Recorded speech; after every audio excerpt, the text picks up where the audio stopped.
Aside from talking to this jabroni writer, how's your day going so far? Pretty good. I just took a shower, so that's the highlight of my day so far. Yeah, so being on Central Time, 10 a.m., just getting the day started. When you're not on the road, do you sleep in or did you just get up early for press today? I mean I was up before that, and I'm actually Eastern time, so I'm like even an hour later than that, or hour later. So yeah, it's 11 here. Yeah, I got up at like 9:30. I don't. Yeah, I stayed up late last night playing it's the new Spider-Man 2 game. So I was just yeah. Did I just learn something that Michigan is a split time zone state? That some of it's central and some of it's eastern? So I think there is like a slight corner down in the Yeah. southwest corner that is because like you'll go through. So if I'm going to Chicago, Chicago's Central Time, Yes. and you'll pass out. It's weird. You'll pass from Eastern to Central, back to Eastern, then to Cent. It's weird. It's like a because of the road and stuff. So yeah, we're like right on the cusp of being Central Time over here. Wow. The things you learn from doing interviews with great rock and roll people like yourself. So the new record, The Fear of Letting Go. I can't imagine it was an easy album to make, but it sounds flawless to us that with our ears. Like the band went through some stuff in the past couple of years, but I assume you're very proud of the record. Very proud. And yeah, I don't think it was emotionally it was difficult, but I think as far as just the drive and passion that we had, it was easy. Like because we just wanted to kind of prove ourselves, minus the members that we've lost in the last year. So it was kind of like let's you know eat ass and chew gum or whatever they say. Well, to us, the general public, it's a new record. It's not even out for another week. But we're as we tape this on the 20th, it's out the 27th. You, in your case, you lived it, you made it, you waited for the mastering, you waited for the record company to go, okay, here's your release date, etc. When did you actually finish it? We finished at the end of June. Our due date was, and that's like everything, like mix master, everything. We finished writing it like end of May, but we had to take like a month off to go on a tour. We went on tour with Barry Tomorrow. So we Mm-hmm. took like 4 weeks off of finishing the record. But we started in March of this year, so March 2023. We started writing and then we did vocals in April, and then we took a break in May and then came back at the end of May, finished, and then Lee, who's our guitar player, my only other member, Yeah. he produced, mixed, mastered this whole album. So yeah, we got back from tour. We kind of took like a week to kind of get, reacquainted with our families in the world, Yeah. and went back to work. And yeah, it was like 2 weeks before July that we sent everything in. Well, you're not the only notable Michigan two-piece rock band, of course, the White Stripes, another Michigan one. They're But way better known than we are, but yeah. Yeah. in some markets, it's possible Yeah, that for you might sure. have the Grand Rapids market cornered. Yeah, yeah. But is Okay, it though. cool to call you guys a two-piece? The reason I ask that is because a lot of my favorite bands, there's two or three real members, but Yeah. there's other people who are in the band for the live show, in the photos, etc. So Yeah. are you a two-piece? Yes, we're definitely a two-piece, a duo, if you want to call it that. When Dakota, he was our main singing vocalist, and one of our the other guitar player. When he left, we talked back and forth about who we were going to get to replace him and what we were going to do, and eventually we just kind of decided that it was best for it to be us two. Like we just work so well together. We kind of have the same vision. We have the same music taste, like the style of music that we write is the music that me and Lee both gravitate towards as far as creating music in this genre. Mhm. And yeah, I mean, not saying never ever gonna get more members, but for now it's like just working out beautifully between the two of us. There's only, four hands in the kitchen, not, it's double, triple that. So for the foreseeable future, when somebody comes to see you live, it's just you two on stage? No, we'll have fill-ins. We have There a you go. So yeah, we there's have other people involved. And do we know who those other people are when that they see you it's in support? that's like that's why we're not like saying these are our fit, because who knows, they might not be able to do the tour, or they might, like we'll find somebody to play drums or we'll find someone to play bass.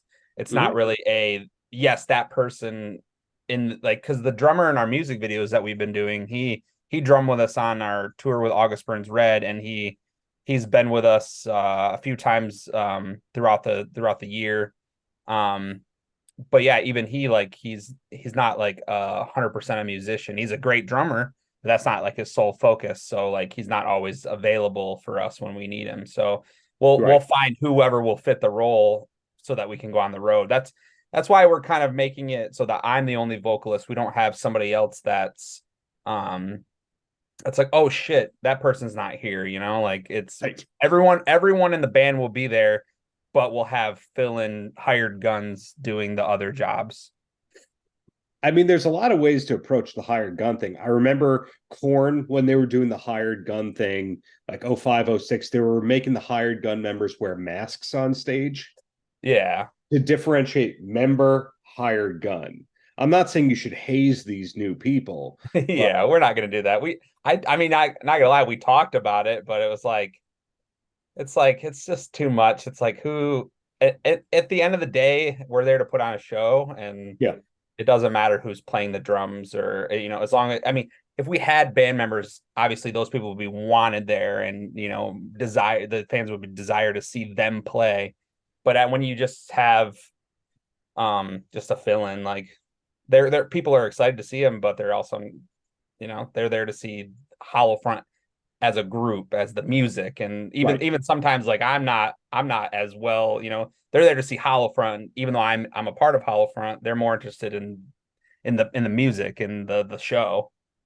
That's a good point. It's not everybody in the fan base that reads the liner notes that goes, who are these people? Who wrote the songs? A lot of the fan base is always going to be, I like that song. I don't like that song. Right.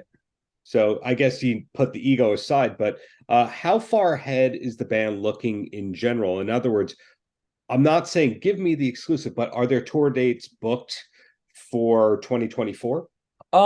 So no. So it's kind of tough to explain, but we've gone through so much stuff, and we've had so many setbacks that we've incurred other setbacks because of those setbacks. So like when Dakota left, our managers and our booking agents kind of jumped ship. So we've been, because, to be fair, and I at the when we were writing this record, they just weren't excited, because they were excited about Dakota's voice. They weren't super excited about what we were doing as far as just me and Lee. So they were just like, yeah, we're just not excited. So we kind of lost all representation all at once. And so there's no offers, there's nothing coming in at the moment, but that doesn't deter us from, getting back out there. We will. It's just right now, Lee and I are more focused on this record, being at home Mhm. with our kids, just trying to do what we feel is good for us. So that means more music. We already, I think December, we're already going back into Lee's to start writing for Oh, something new. great. We're always just going to continuously be putting out music. I think even maybe once a year, if it's possible, kind of a thing, like an album a year, just to do what we love, which is creating, making music, and then hopefully the music brings back, new booking agents and new managers, and something that will, Totally. yeah, The reason I say totally is because if you look through the history of rock, it's full of bands where there was a member change and everyone's going, oh, they're done. It's not happening. And yeah, then the band came back more successful than ever. AC/DC. Everyone went, oh yeah, nothing's gonna happen. Then Brian Johnson comes in and they have their biggest album. yep, Mother Love Bone, the singer dies. Oh, those has-beens, they became Pearl Jam, one of the biggest bands ever. Van Halen, David Lee Roth leaves, takes the management, takes the whole staff and infrastructure. Van Halen has to rebuild with Sammy Hagar. arguably as big as they were with Roth. So I Mhm. think that if you have those examples in your back pocket, you can go, hey, anything's possible for making good music. Yeah, and I think it's like it's at the end of the day, it's business, and I didn't take it personally, and I just am I'm doing what's best for me for myself personally and for Lee, Yeah.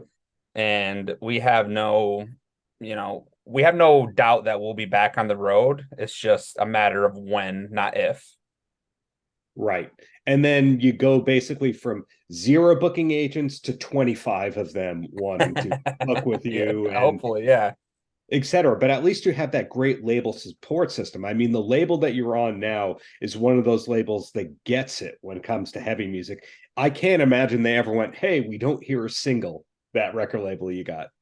Yeah, they were super cool, and when everything kind of went down, they were in our corner like even more, I think, and they kind of doubled down on us just because, all the shit we've gone through and just how hard we work and I'm not trying to toot my own horn, but we consistently make good music. It's not like and it's not might not be for everybody, but it from what I've seen, it's what our new stuff is satisfying even our older fans and the new fans that we're picking up. So Yeah, it's good to have that support, definitely. right. Well, I have two softball questions and then I'll let you go. And the first softball question is I think that most people, when they start to get into music, they're just listening to what's on the radio. They have whatever top 40 on and whatever their friends are listening to. But then when you do heavier stuff, there has to be that gateway band that makes you go, wow. And then you go from there to there to there and it gets progressively heavier. What was that gateway heavy band for you? I think it was like kind of a combination of two, actually. It was Kill Switch Engage. I heard the end of Heartache on the radio, actually.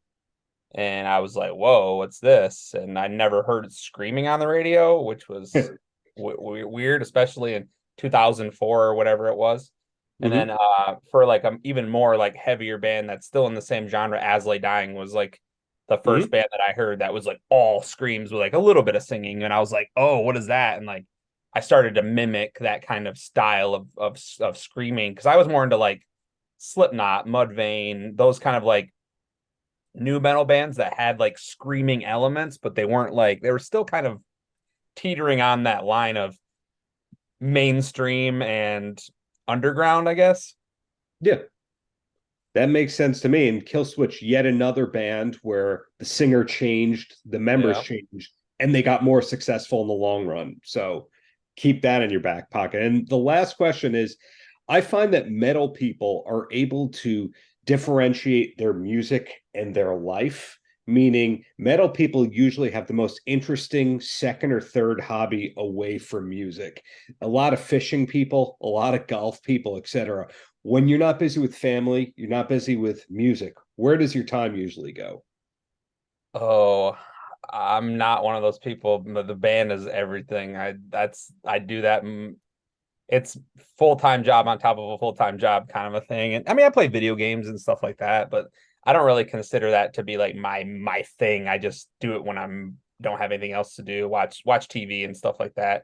But for the most part, yeah, I'm mostly either scouring Reddit to reply back to people or replying on YouTube comments or just talking with fans in general or making posts or you know uh talking with Lee about marketing and merch and just yeah I'm doing a lot of I'm doing pretty much I do all the finances, I manage the band, I do pretty much everything. So yeah, it's pretty much for me it's like kids, work, band, and that's pretty much my three things that I do.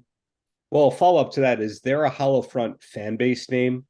The way that the Barry Manilow fans are the Fanilows and the Kiss fans are the Kiss Army. Is there a Hollow Front fan base name? No, we have like a group we just call HF community. But it's not like yeah, we don't have like I for a while I was like, oh, we could be because there's a song that we wrote in like our second EP called Don't Fall Asleep. And there's a part in the song where I go, are you one of the broken ones? Well, join the fucking club. I was like, that could be like we're the broken ones club kind of a thing like that, but I never went through with it. I thought it was a little cheesy. But yeah, we just call ourselves this is just a community. They just How want to about the front line? the front line, The front line. the hollow front lines. No, I'm kidding. You do not have to do that. But the bottom Oh, you're line good. is, hey, thanks for the years of great music. Congrats on the new record. Hope Thank to you. see you on tour in New York in the very near future and keep fighting that good fight, you know? Absolutely. Thanks so much for having me, dude. Paltrocast.